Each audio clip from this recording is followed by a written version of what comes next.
هذا اجتماع حضوري للمكتب التنفيذي الفيدرالي المغربي الناشر الصحف الذي ينعقد في ظروف يعرف فيها القطاع يعني نقاش ساخن حول بعض القضايا، منها قضية التنظيم الذاتي، حيث تعتبر الفيدرالية المغربية الناشرة للصحف مصطفى مع الخيار الديمقراطي وتطالب بانتخابات المجلس الوطني للصحافة.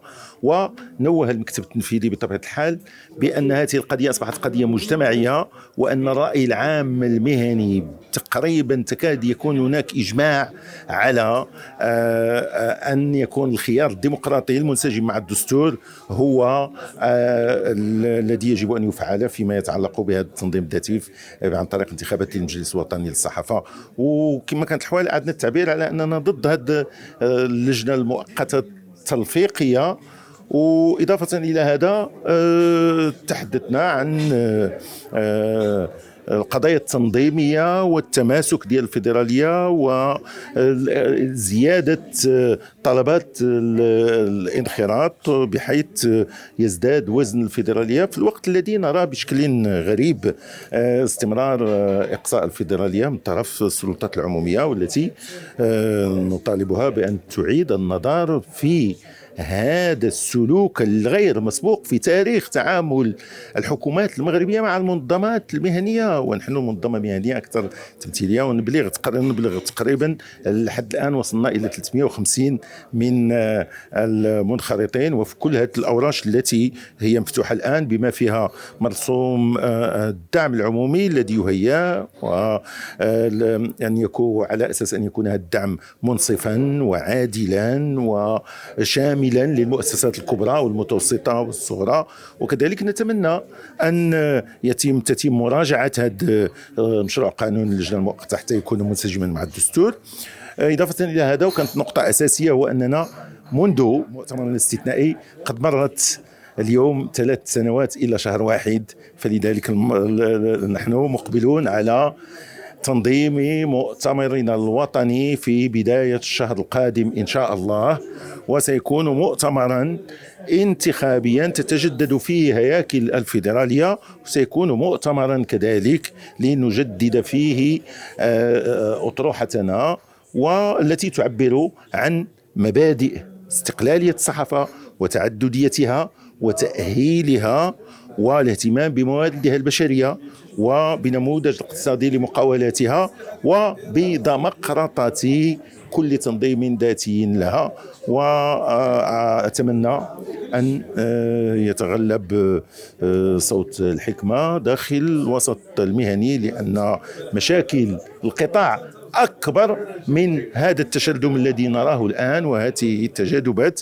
وأعتقد أن الفيدرالية لن تكون إلا جزءا من الحل ولن تكون أبدا جزءا من المشكلة. التأم اليوم بالمقر ديال الفيدرالية بالدار البيضاء الاجتماع ديال المكتب التنفيذي للفيدرالية المغربية لنشر الصحف. أهم المخرجات تعلقت أولا بتقييم ديال المسار ديال هذه المعركة التي يعني اضطرت لها الفيدرالية ضد واحد العدد ديال الخطوات اللي اعتبرناها تمس المهنة ديال الصحافة في استقلاليتها، تمس دستورنا في ديمقراطيته، تمس يعني التنظيم الذاتي للمهنة. وعبرنا بكل وضوح أنه كما يعني لا سلام لا استسلام، لا سلام مع من يريد الإساءة إلى هذه المهنة وإلى من يريد أن يعني يعبث بما تبقى من عناصر قوة السلطة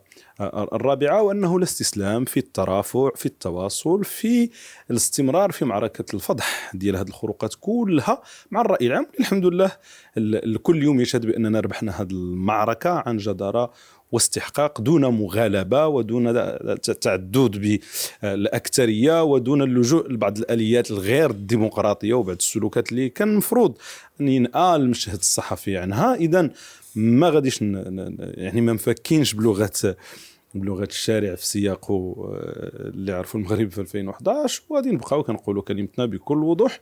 هذا قوس من الأقواس. باقي النقط الأخرى متعلقة بالأنشطة الاعتيادية الفيدرالية اللي فيها يعني الاطلاع على الأوضاع الفروع ديالنا في الجهات كلها، الموافقة على طلبات الانخراط اللي كتوافد على الفيدرالية باستمرار، الاستعداد لاستحقاق التنظيمي المهم عندنا وهو المؤتمر الوطني ديال الفيدرالية، واللي مرة أخرى سيبعث الرسائل اللازمة في احترامه المواعيد القانونية، في يعني تجديد القيادة، في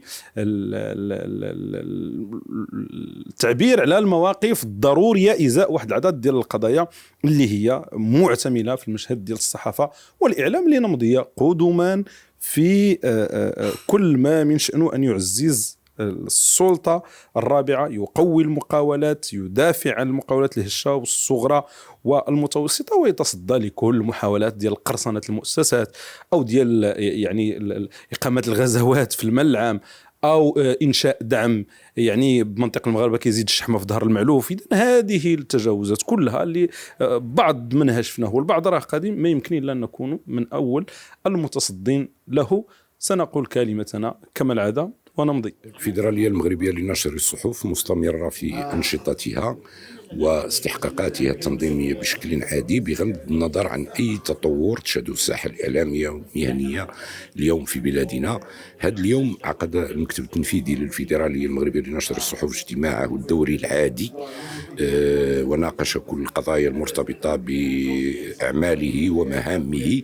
وطبعا لم يكن ممكنا تغافل عن مستجدات القطاع وعن هذه الحالة التي وصل إليها الحوار العمومي على مستوى قضايا المهنة من خلال مشروع القانون الذي تعرضه الحكومة على البرلمان حول اللجنة المؤقتة. وجددت الفيدرالية موقفها الذي عبرت عنه في كل بلاغاتها وفي كل ترافعاتها ولقاءاتها مع السلطات العمومية ومع الفروق البرلمانية.